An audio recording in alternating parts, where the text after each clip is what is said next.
మహాగణాధిపతయే నమః. సదాశివసమారంభాం శంకరాచార్య మధ్యమాం అస్మదాచార్యపర్యంతాం వందే గురుపరంపరాం. శ్రీమాత్రే నమః. ప్రేక్షకులందరికీ స్వాగతం. మార్చ్ 2024 మాస ఫలితాలు.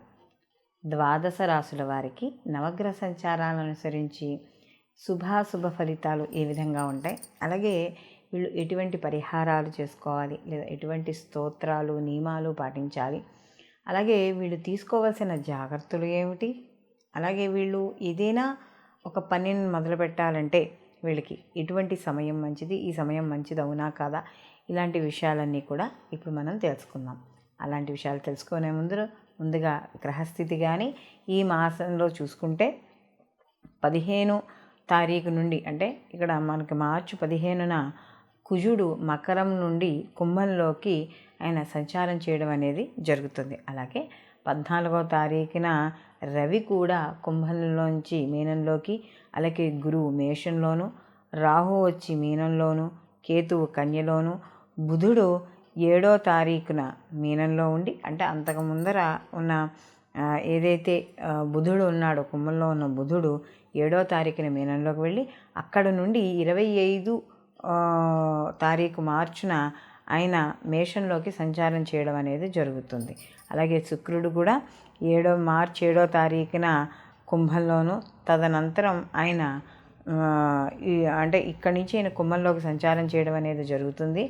అలాగే ఇక్కడ ఈ చంద్రుడు కూడా స్వాతి నక్షత్రంలో తులారాశితో మొదలయ్యి, అలాగే జ్యేష్ఠ నక్షత్రం వృశ్చిక రాశితో ఈ మాసం అంతా కూడా ఈయన సంచారం చేయడం అనేది జరుగుతుంది. కాబట్టి ఈ నవగ్రహ సంచారాలను అనుసరించి ద్వాదశ రాశుల వారికి ఏ విధంగా ఉంటుంది అనే విషయాన్ని ఇప్పుడు మనం తెలుసుకుందాం.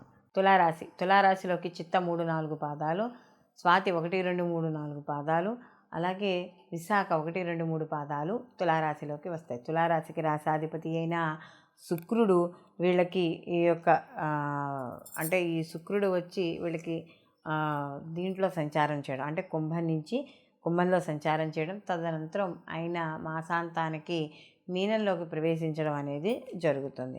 అలాగే ఇక్కడ రాశ్యాధిపతి అయిన శుక్రుడు కూడా వీళ్ళకి ఏవైతే ఈ తులారాశికి సంబంధించి ఏవైతే ఈ చతుర్థ స్థానంలో కుజుని యొక్క సంచారం ఇవన్నీ నడుస్తున్నాయో ప్రథమార్థం అంతా కూడా కాస్త వీళ్ళకి అనుకూలంగా ఉంటుంది. స్థిర చరాస్తులు కొనుగోలు విషయాల్లో కావచ్చు, భూమి, గృహాలు, పొలాలు ఇలాంటివి కొనే విషయాల్లో అనుకూలంగా ఉండడం అనేది జరుగుతుంది. అలాగే ఇక్కడ గురువు యొక్క వీక్షణ కూడా వీళ్ళ యొక్క రాశి మీద ఉంది కాబట్టి కాస్త ఏదైనా వీళ్ళకి పదవుల ప్రకారంగా కావచ్చు, రాజకీయ పరంగా కావచ్చు, ఆర్థిక పరంగా కావచ్చు, భాగస్వామి వ్యాపార పరంగా కావచ్చు, లేకపోతే జీవిత భాగస్వామి ప్రకారంగా కావచ్చు అనుకూలంగా ఉండడం అనేది జరుగుతుంది. అయితే ఇక్కడ వీళ్ళకి ద్వితీయాధిపతి అయిన కుజుడు వీళ్ళకి తృతీయ స్థానంలో సంచారం చేయడం, తదనంతరం శనితో కలిసి ఉండడం, అంటే ప్రథమార్థం అంతా వీళ్ళకి అనుకూలంగా ఉన్నాయి. ఎప్పుడైతే కుజుడు వెళ్ళి శనితో ఉంటాడో, అంటే ఇక్కడ చతుర్థాధిపతి చతుర్థ స్థానంలో ఉన్నా కూడా, ద్వితీయాధిపతి వెళ్ళి చతుర్థ స్థానంలో ఉన్నా కూడా, తదనంతరం ఈయన పంచమ స్థానానికి వెళ్ళడం అనేది జరుగుతుంది. ఎప్పుడైతే చతుర్థ స్థానం నుంచి ఎప్పుడైతే పాపగ్రహ సంబంధం ఎప్పుడైతే ఏర్పడిందో కాస్త సంతాన విషయాల్లో వాటిల్లో కాస్త జాగ్రత్త అనేది వ్యవహరించాలంటే ఇక్కడ శని కుజుల యొక్క కలియ, ముఖ్యంగా గర్భిణీ స్త్రీలు ఇలాంటి వాళ్ళు కొద్దిగా గర్భస్రావ్యాలు అవి అవ్వకుండా జాగ్రత్త వహించుకోవడం అనేది చాలా ఉత్తమమైన విషయం. అలాగే ఎవరైతే ఐటీ రంగాల్లో ఉంటారో వీళ్ళందరూ కూడా కాస్త టెక్నికల్ సైడ్ ఉన్న వాళ్ళందరూ కూడా కాస్త జాగ్రత్త అనేది వ్యవహరించుకోవాలి. ఆర్థికపరమైన విషయాల్లో కావచ్చు వాటిల్లో కూడా ఇక్కడ వీళ్ళు జాగ్రత్తగా చూసుకుంటే ద్వితీయాధిపతి ధనాధిపతి కూడా అయ్యాడు కాబట్టి ఈయన ధనానికి సంబంధించిన విషయాల్లో కూడా జాగ్రత్త వహించాలి. ఆర్థికపరమైన విషయాల్లో కూడా కాస్త మధ్యలో చిన్న చికాకులు అడ్డంకులు ఏర్పడినా కూడా వీళ్ళకి ఈ ద్వితీయాధిపతి అయిన కుజుని యొక్క పాపగ్రహ సంపర్కం, అంటే ఆ పాపగ్రహంతో కలిసి ఉండడం వల్ల కాస్త వీళ్ళకి చిన్న విషయాల్లో అడ్డంకులు ఇలాంటివి ఏర్పడే అవకాశం అనేది కనబడుతుంది. అలాగే వివాహ విషయాల్లో కాస్త వివాహం కాని స్త్రీ పురుషులు ఎవరైనా ఉంటే వాళ్ళకి అనుకూలంగా ఉండడం అనేది జరుగుతుంది. అలాగే సంతానపరమైన విషయాల్లో వాటిల్లో కూడా, ఎందుకంటే పంచమ స్థానంలో యొక్క శని భగవానుడి యొక్క సంచారము, అందులో ఇప్పుడు కుజుడు కూడా కలిసి ఉంటాడు కాబట్టి పిల్లలు కూడా చాలా కోపంగాను అగ్రెసివ్గాను ఉండడం, ఇలాంటి విషయాల్లో కాస్త జాగ్రత్త వహించడం అనేది మంచిది. అలాగే విద్యార్థులు ఎవరైతే కోరుకోదలుచుకున్నారో, అంటే చదువుని ఎవరైతే కోరుదలుచుకున్నారో, వాళ్ళు చదువుతున్నారో, మంచి ఉత్తీర్ణత సాధిస్తున్నారో వాళ్ళందరికీ కూడా అనుకూలంగా ఉండడం, మంచి ఫలితాలు సాధించడం అనేది జరుగుతుంది. మొత్తం మీద ఈ రాశి వాళ్ళకి, తులారాశి వాళ్ళకి చూసుకున్నప్పుడు వీళ్ళకి ఆరోగ్యపరంగా వాటి పరంగా కూడా అనుకూలంగా ఉంటుంది. ఎప్పుడైతే ఈ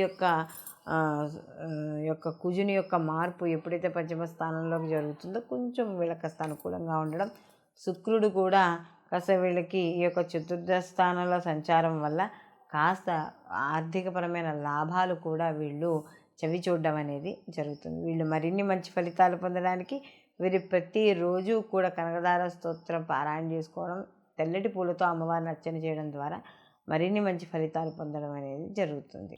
ఇప్పుడు మనం ఈ నవగ్రహ సంచారాలను అనుసరించి ప్రతి రాశికి కూడా వీళ్ళకి శుభాశుభ ఫలితాలు ఏ విధంగా ఉంటాయి అనే విషయాన్ని తెలుసుకుంటున్నాం. అయితే ఇక్కడ ఒక్కొక్క రాశి మీద కొన్ని లక్షల మంది ఆ యొక్క రాశి మీద జన్మించి ఉంటారు. అయితే అందరికీ ఈ విధంగానే ఉంటుందా అని చూసుకుంటే చాలామంది నన్ను అడిగిన ప్రశ్నలు, అంటే కొన్ని కామెంట్స్లో పెట్టినప్పుడు కానీ మనకేమవుతుందంటే, మీరు బాగుంది అని చెప్తున్నారు, మాకేమో ఇక్కడ బాగాలేదని, కొంతమంది మీరు బాగాలేదంటున్నారు ఎందుకు ఇలా బాగాలేదు అని, కొంతమంది ఇలా, అంటే మనం చెప్పిన దానికి కొంత వాళ్ళు బాగుందని, వాళ్ళకి బాగాలేదని, బాగాలేదన్న వాళ్ళు బాగుందని ఇలా తీసుకుంటున్నారు.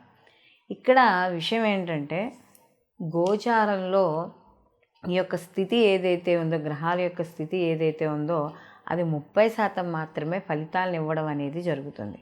మిగతా 40 నుంచి 50% పుట్టిన జనన సమయానికి అప్పుడు ఉన్న గ్రహస్థితి ఏ విధంగా ఉంటుందో దాని మీద ఆధారపడి ఉండడం అనేది జరుగుతుంది. కాబట్టి ఇక్కడ మన జన్మ జాతకంతో పాటుగా గోచార ఫలితాలు కూడా మనం పరిగణనలోకి తీసుకోవాలి.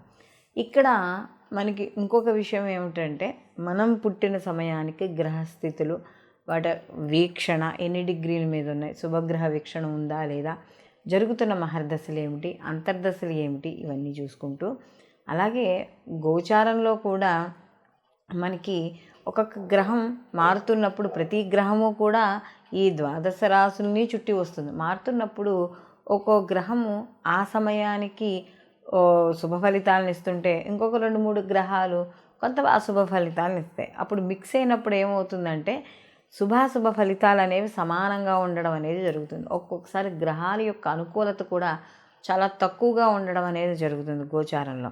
కాబట్టి మనకి ఈ యొక్క జన్మజాతక ఫలితాలను కూడా పరిగణనలోకి తీసుకున్నప్పుడు మాత్రమే పూర్తి రిజల్ట్ అనేది రావడం జరుగుతుంది. కాబట్టి ఏదైనా ఒక ముఖ్యమైన పనులు చేపట్టేటప్పుడు, అది అలాగే వివాహం కావచ్చు, లేకపోతే ఏదైనా వ్యాపారం కావచ్చు, ఏదైనా జీవితంలో ఒక మంచి నిర్ణయం తీసుకునే టైం, అంటే ఒక మంచి చేంజ్ రావాలనుకుని మనం ఏదైనా నిర్ణయాలు తీసుకునేటప్పుడు ఓన్లీ గోచార ఫలితాలనే బేస్ చేసుకోకుండా జన్మజాతకంలో పుట్టిన సమయం అది ఉంటుంది కదా, డే టు టైము, అలా లేని వాళ్ళు కనీసం వాళ్ళ యొక్క నామ బలంతోనైనా, అంటే వాళ్ళ యొక్క పేరు బలంతోనైనా సరే చూపించుకుని, దగ్గరలో మీకు తెలిసిన దైవజ్ఞులు ఎవరైనా ఉంటే, జ్యోతిషులు ఉంటే వాళ్ళకి చూపించుకుని అప్పుడు నిర్ణయాలు తీసుకోవడం అనేది మంచిది. ఓన్లీ గోచార ఫలితాలను మాత్రమే బేస్ చేసుకుని కొత్తగా మార్పులు అవేమి తీసుకోవడం అనేది అంత కరెక్ట్ కాదు.